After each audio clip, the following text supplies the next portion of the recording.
If they would have had 150,000 of coverage, we would have saved them 1.5 million to the bottom line the first year, no questions asked. Someone came across some of our content, right? And they asked, why would we hire you and kind of what you guys do and what are the differences? So many of our clients are referred to us, maybe through bad situations. A lot of times it's initially through a claim situation, which is never good. It's never our preferred introduction because we're trying to go back and fix something that we did not set up. But unfortunately, that's most of the introductions that we get. What we prefer is helping someone set up the program from the front end. And this is why. And I was hesitant initially on, but I will always 100% guarantee our fees. This is the reason why.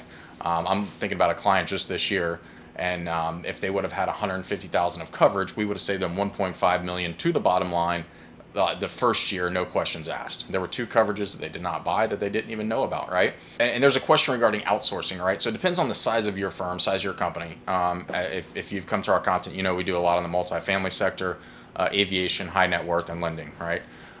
In those sectors, depending on, especially multifamily and aviation, someone is doing the risk management function, whether you know it or not. And they're either doing it well or they're not doing it well. And it's many times no fault of their own. Sometimes businesses grow very quickly. On the multifamily side, I've had clients that went from owning 5 apartment communities to 25 apartment communities in a very short time, in a couple of years, right?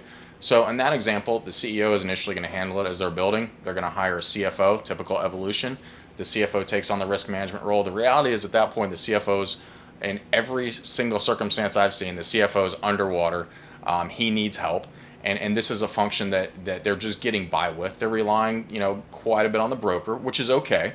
But the broker's not helping set up subrogation programs. The broker's not helping, track vendor insurance. The broker's not working and to make sure on the vendor, construction side that insurance is correct. So that's not the broker's job. That's not what they do. And especially when it comes to claims, the risk management function is being handled already within your organization. As you grow, you will need help with it. And it depends on if someone internally wants to continue handling it.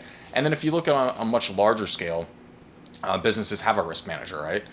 They have an entire risk management team.